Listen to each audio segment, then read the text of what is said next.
Bonjour à tous, nous sommes le lundi 25 décembre 2023, Yud Gimel Betevet, et nous sommes en pleine guerre à Gaza après le massacre de Simchat Torah, et je voudrais dédier ce shiur à la mémoire de toutes les victimes civiles et militaires et pour le prompt rétablissement de tous les soldats et civils qui ont été blessés et au niveau physique et au niveau psychique, psychologique, et bien évidemment pour tous nos captifs, tous nos otages. Nous espérons tous que nous parviendrons à les faire revenir vivants. Bezrat Hashem. À la fin de la semaine, nous allons lire la paracha Vayechi, qui est la dernière paracha du livre de la Genèse. Et je voudrais partager avec vous un enseignement qui a été donné sur deux cours par Rabbi David Foreman et qui se base principalement sur deux personnages, Yaakov et Ephraim. Maintenant, au cours de ce petit Dvar Torah, on va devoir se promener dans le livre de la Genèse pour comprendre le message que souhaite nous faire passer le Rav Foreman. Et on va commencer par la paracha Vayetse, c'est quand euh, Yaakov est contraint de fuir la maison familiale, puisque Ésaü veut le tuer suite à l'épisode des bénédictions. Donc, il s'enfuit, il s'arrête pour dormir, il fait un rêve de caractère où il y a une révélation avec la fameuse échelle, et avec les anges qui montent et qui descendent. Et les deux versets qui nous intéressent, dans ce shiur tout au moins, ce sont les versets 13 et les versets 14. Et voici que l'Éternel se tenait sur lui et disait, je suis l'Éternel, le Dieu d'Abraham ton père et le Dieu d'Isaac. Cette terre sur laquelle tu reposes, je la donne à toi et à ta postérité. Elle sera ta postérité comme la poussière de la terre, et tu t'étendras au couchant et au levant, au nord et au midi, et toutes les familles de la terre seront heureuses par toi et par ta postérité. Donc ça, ce sont les bénédictions que Jacob reçoit en se dirigeant vers la maison de Lavan. Le Rav Foreman nous fait remarquer qu'il y a deux parties dans cette bénédiction. Premièrement, la terre, le Canaan, la terre d'Israël, et deuxièmement, une descendance multiple. Bien. Voyons maintenant qu'est-ce qui se passe quand Yaakov décide avec ses femmes et ses enfants de revenir en Eretz Israël. Il y a également une révélation. Celle-ci intervient dans la paracha de Vayishlach, c'est le chapitre 35, et les versets 11 et 12 que je lis. J'ai pris le Kolatora du Rav Eli Munk. Et Dieu lui dit, je suis le Dieu tout-puissant, fructifie et multiplie-toi. Un peuple et une communauté de peuples naîtront de toi, et des rois sortiront de tes entrailles. Et le pays que j'ai donné à Abraham et à Isaac, je te l'accorde, et à ta postérité, après toi, je donnerai ce pays. Voici donc la bénédiction au retour. Alors, le Rav Foreman nous fait remarquer la chose suivante. D'abord, l'ordre est inversé. D'abord, on parle de fructification et de multiplication, et ensuite, la promesse de la terre.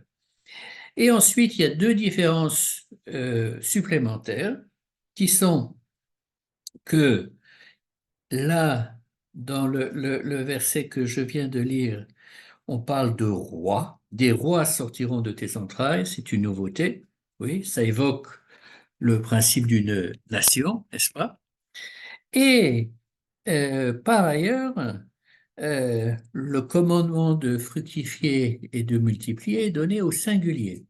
Oh, Le Rav Foreman dit c'est un petit peu bizarre, puisque ce commandement lui est donné alors que il vient déjà avec 11 enfants.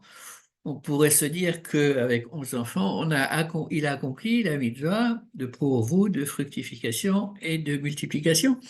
Eh bien, non, visiblement, il est nécessaire que ça continue et le numéro 12, ça va être Binyamin, Benjamin, qui naît et Rachel va mourir en donnant naissance à Binyamin. Maintenant, mettons-nous quelques minutes, si possible, à la place ou dans les chaussures ou les sandales de Yaakov. Et avant ça, on va revenir encore en arrière. C'est à la paracha de Lech Lecha. Euh, et c'est ce qu'on appelle Brit Ben Abetarim. C'est au chapitre 15 et le verset 12. Quand Akadosh Baruch Hu annonce à Abraham que sa descendance va être esclave, on va la torturer, etc., etc., dans un pays lointain qu'il ne connaît pas. Et comment ça se termine? Le verset nous dit Vedor Revi'i Yashuvu Hena. Et la quatrième génération revient ici.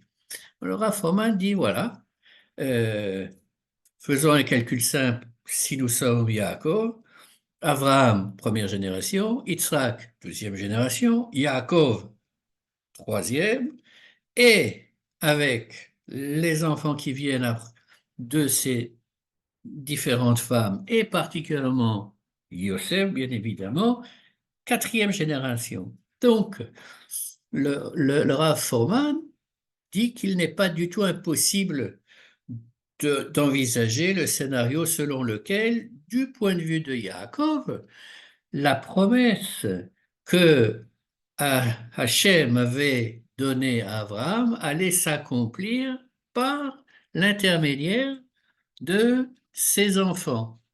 Et donc, on est conforté dans cette lecture en passant à la paracha de Vayeshev au premier verset.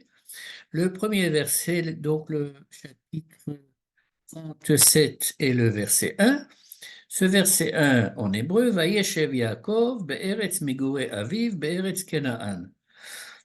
En français, c'est traduit Jacob demeura dans le pays des pérénigrations de son père, dans le pays de Canaan. Mais quittons un petit peu cette traduction euh, pour comprendre comment dirais-je, le mot Megure, Be'eretz Megure. La racine, c'est Gimel Resh, la gour, c'est habiter, mais c'est le mot guerre. En d'autres termes, euh, Abraham et Yitzhak, quand, quand Abraham est arrivé en Eretz Canaan et Yitzhak ne l'a pas quitté, ils étaient des guéribes, ils étaient des étrangers. La terre ne leur appartenait pas.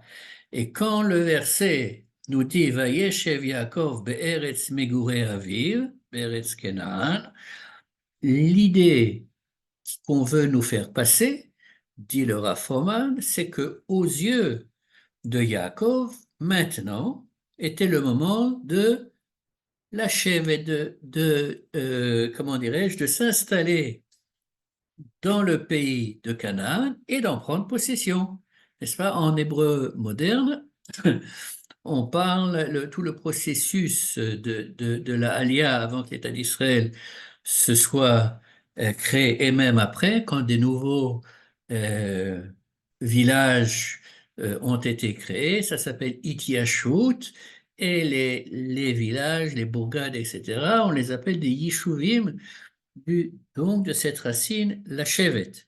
Oui, donc ça, c'est comme ça que le plan donc aurait dû se dérouler. C'est que il y ait avec la quatrième génération les enfants de Yaakov et la multiplication de la descendance et la prise de possession de la terre d'Israël. Sauf que, comme dit Rachid sur le mot Vaïechev, il y a eu un gros hic, et le gros hic, ça a été l'histoire de Joseph et le fait qu'il ait été vendu en Égypte, et ça a tout décalé. Et ce décalage est d'autant plus frappant que si on prend avant la paracha de Vaïechev toute la fin de la paracha de Vaïshlach, du chapitre 36 jusqu'à la fin, comment est-ce que ça commence? Vele, Toldot, Esav et Edom. Voici les descendants d'Ésaü qui étaient Édom, et on va voir non seulement la liste de tous les descendants, mais des rois qui auront euh, été rois en Édom, dans le territoire d'Édom. C'est que Esav prend possession du territoire qui lui revient et a comment dirais-je, également beaucoup d'enfants et des rois, et ça se passe avant que ça n'arrive à Yaakov. Donc Yaakov pourrait se dire, ben maintenant c'est mon tour. Mais ce n'est pas son tour puisque Joseph est vendu et vous connaissez toute l'histoire qui s'est passée. Donc on arrive maintenant à la paracha Vayechi. C'est le chapitre 47 si je ne m'abuse. Et Yaakov, Israël, sent qu'il va bientôt mourir. Et donc, il appelle Joseph. Et au verset 29, il est écrit, les jours d'Israël approchaient de la mort. Il appela son fils Joseph et lui dit, de grâce si j'ai trouvé faveur à tes yeux, mais je te prie, ta main sous ma hanche, et agis envers moi avec amour et vérité, ne m'ensevelis pas, je t'en prie, en Égypte. Donc, Yaakov fait promettre et jurer à Joseph, non seulement de ne pas l'enterrer en Égypte, mais d'aller l'enterrer dans Marat Marpella, le tombeau où Abraham, Sarah, Yitzhak, Rivka ont été enterrés, et peut-être également Léa, on ne sait pas à quel moment elle est décédée. Donc ça, c'est le début de la paracha de Vayechi. Ensuite, quand on arrive au chapitre 48, on va avoir le fameux épisode avec Ephraim et Ménaché. Ephraim et Ménaché qui sont donc les deux enfants que Joseph a eus en Égypte. Et au verset 5, donc Joseph a amené ses enfants pour que Yaakov les bénisse, parce qu'on lui a dit que son père était malade, comme il est vieux, il s'attendait à ce qu'il meure assez prochainement. Et au verset 5, euh, Jacob continue le discours qu'il a à Joseph et lui dit, et maintenant, tes deux fils qui te sont nés au pays d'Égypte, avant que je vinsse auprès de toi en Égypte, ils sont miens comme Réhouven et Shimon. Éphraïm et Ménaché seront à moi. Et ça, c'est quelque chose qui peut nous interpeller, qui en tout cas interpelle le Rav Forman, puisque c'est entre guillemets gros. Oui, Yaakov, c'est le grand-père, c'est pas le père. Euh, et je ne sais pas si vous vous souvenez, mais quand Yaakov s'est enfui de chez Lavan avec ses femmes et ses enfants et tout le tralala, Lavan la poursuit, n'est-ce pas, pour lui porter atteinte, et ça se finit bien, mais il y a un verset, après que ils font la paix, etc., il y a un verset où Lavan s'exprime de la manière suivante. C'est au chapitre 31, le verset 43. Lavan a répondu à Yaakov, ses filles sont mes filles et ses fils sont mes fils, et ce bétail est le mien, tout ce que tu vois m'appartient. J'arrête là le verset. Sur ce verset-là, dans la Gala de Pessah, on a un passage qui nous dit que Lavan voulait totalement effacer l'identité d'Israël et donc s'accaparer la descendance de Yaakov. Donc, voilà maintenant que Yaakov a l'air de vouloir s'accaparer la descendance de Joseph. Alors, bien entendu, ce n'est pas du tout avec les mêmes raisons et ça n'a aucun aspect négatif. Mais maintenant, il faut comprendre, nous dit le Rav Foreman, il faut essayer de comprendre qu'est-ce que Yaakov avait en tête, tout en nous rappelant que ça s'est effectivement passé. C'est-à-dire que quand les tribus, quand comment dirais-je, sont arrivées en Eretz Kenaan, la terre a été partagée entre 12 tribus, Ephraim et Ménaché en faisaient partie, et donc elles ont remplacé Yosef. Yosef s'est divisé en deux tribus en quelque sorte, et c'est ce que donc Yaakov dit que Ephraim et Ménaché seront comme Reuven et Shimon, ça s'est vraiment passé de cette manière-là.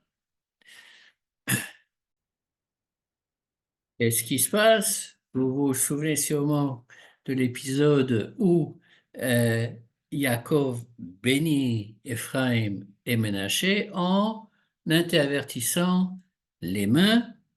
Je ne rentre pas dans la discussion avec Yosef, mais je veux attirer votre attention, puisque c'est ce que fait le Rav Foreman, sur le verset 16 de, du chapitre 48. Que l'ange qui me délivra bénisse les enfants, que mon nom soit nommé en eux et le nom de mes pères Abraham et Isaac, qu'ils se multiplient à l'infini au sein du pays. Ce qui nous donne en hébreu, Hamala Chagel Oti Mikodra, Yevarech et Aneharim, Vaikare Baem Shemi, Veshem Avotai, Abraham, Veitzrak, Veidgul Arov, Bekerev Haaretz. C'est dans notre tradition familiale depuis des générations, le Erev Shabbat, de bénir nos fils, qu'ils soient comme Ephraim et comme Ménaché. Mais ici, le mot qui est important et sur lequel le Rav Foreman insiste, en fait, il y a deux choses sur lesquelles il insiste. Sur le fait que c'est Yaakov fait intervenir un malach, un ange, que cet ange les bénisse, oui, et que euh, euh, Ephraim et Ménaché, Veidgou larov bekerev haaretz, se multiplient à l'infini au sein du pays, mais quel pays? Pas l'Égypte, mais bien entendu Eretz Kenan. Et ça, c'est un point fondamental. Pourquoi? Eh bien, la raison est la suivante. Si on se reporte cette fois-ci au dernier verset de la paracha Vaïgash, celle qui précède Vaïri, donc on a lu Shabbat dernier, qu'est-il écrit? Il est écrit en français, Israël demeura dans le pays d'Égypte, dans le pays de Goshen. Ils en prirent possession, y crurent et y multiplièrent prodigieusement. En hébreu, Vayeshev Israël be'eretz Mitzrayim, be'eretz Goshen, vayechazu ba, vayifru, vayirbu me'od. Que nous apprend ce verset?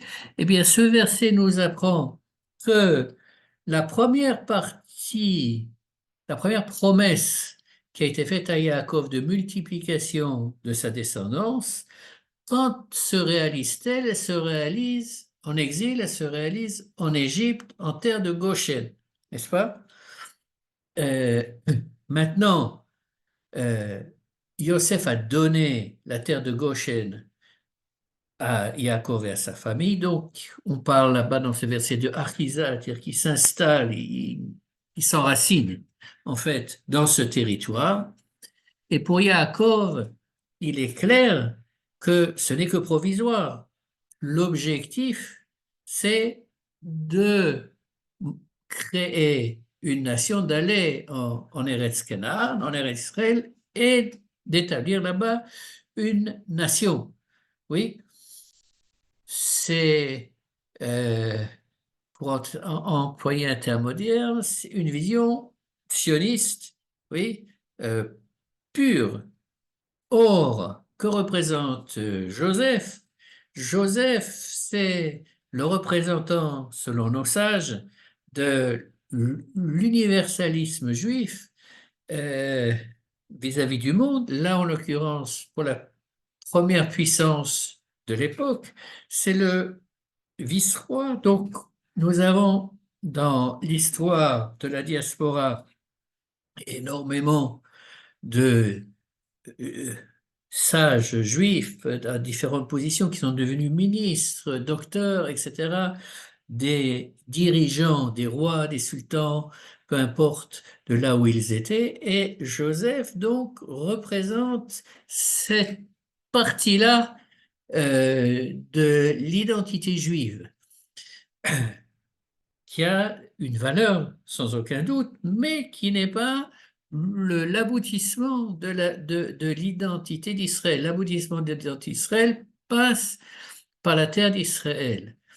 Et donc, euh, le but de Yaakov, dit le Rav Forman, c'est de bien faire passer le message à Joseph, d'une part, que je ne veux pas être enterré parce que je vais être enterré dans ma terre, entre guillemets, oui, en Eretz Kenan, en Eretz Israël. Et deuxièmement, au futur, si pour le moment, effectivement, nous nous trouvons en Égypte, eh bien, l'objectif, ce n'est pas d'y rester. L'objectif, c'est de retourner en Eretz Israël et de s'établir en tant que nation, et là, de se multiplier, etc. D'où le fameux verset que je viens de citer.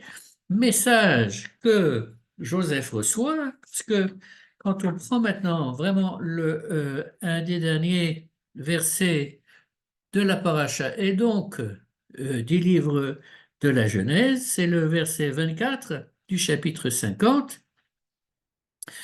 Euh, Joseph dit à ses frères, je vais mourir, Dieu se souviendra de vous et vous fera monter hors de ce pays vers celui qu'il a juré à Abraham, à Isaac et à Jacob.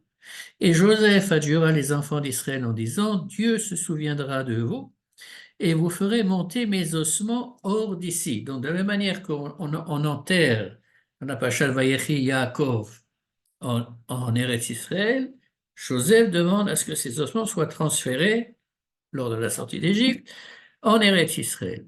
Donc, le message est reçu 5 sur 5. Maintenant, ce qu'il faut comprendre, c'est ce que le Rav Forman dit au niveau du rôle d'Éphraïm. Pourquoi? Parce que dans l'épisode euh, de la bénédiction où Jacob dit que Éphraïm sera plus grand que Ménaché, Rachi nous dit que Yaakov a vu dans son esprit prophétique que que de Éphraïm sortirait Josué, qui est effectivement de la tribu de Éphraïm. Et pourquoi c'est fondamental? Eh bien parce que euh, Josué, Josué est celui qui va faire la conquête de la terre d'Israël suite à la mort de Moshe. Maintenant, on va y revenir dans 2 minutes, mais je euh, revenir sur le nom d'Éphraïm et sur l'idée que le Rav Forman développe par rapport à ce que nous avons dit précédemment. Il nous fait remarquer que la Torah nous raconte que quand Rachel a accouché de Binyamin et qu'elle est décédée, elle a été enterrée dans un certain endroit, euh, derrière Ephrata, près de Ephrata, donc d'un village, d'un endroit qui s'appelait Ephrata. Maintenant, ça c'est un. Ephrata, ça s'écrit Aleph, P, Resh, ensuite Taf, He. Le Aleph, P, Resh, d'un point de vue étymologique, ce sont les mêmes lettres qui débutent le mot de Ephraim, n'est-ce pas? Vous vous rappelez, j'espère, c'est ce que dit il y a quelques minutes dans ce petit chiot, que quand euh, Yaakov rentre en Israël, il y a un ange qui l'accueille et qui va lui donner la bénédiction de fructifier et de se multiplier, bénédiction au présent, n'est-ce pas? Donc, il y a Binyamin qui va venir, mais en fait, si Rachel n'était pas morte, dit le Rav Foreman, elle aurait pu apporter à Yaakov d'autres enfants et du point de vue de Yaakov, Ephraim, c'est justement ce fils que Rachel aurait dû lui donner, qu'elle n'a pas pu lui donner parce qu'elle est morte, et ce fils qui arrive par l'intermédiaire de Joseph. Oui, donc d'où le rôle d'Ephraim. Maintenant, si on revient à Josué, eh bien, il y a un passage fascinant sur lequel Laura Froman nous fait attirer notre attention. C'est dans le chapitre 5 du livre de Josué et le verset 14. C'est une fois qu'ils ont donc traversé le Jourdain. À un certain moment, Josué sort du camp et rencontre Ish, un homme, qui s'avère être un ange. Et pas n'importe quel ange, l'ange des armées et du Seigneur, oui, et qui va lui donner euh, la manière de comment conquérir Jéricho. Bien entendu, comment dirais-je, Josué va suivre ses conseils et il y a beaucoup de parallèles, pour ceux qui veulent jeter un coup d'œil, il y a beaucoup de parallèles entre ce passage-là, si vous lisez dans Josué, et le passage du buisson ardent avec l'ange qui se révèle à Moshe, mais ça c'est un autre sujet. Donc, le Rav Foreman dit la chose suivante, il y a l'ange qui lui a parlé quand il est sorti d'Eretz Israël pour aller chez Lavan, est le même que celui qui lui a parlé quand il est rentré en Eretz Israël, et c'est le même qui va s'adresser à Josué, descendant d'Éphraïm, et donc qui est le porteur, avec Ménaché, de la bénédiction que Jacob donne à Éphraïm et à Ménaché dans notre paracha. Ainsi se termine ce shiur.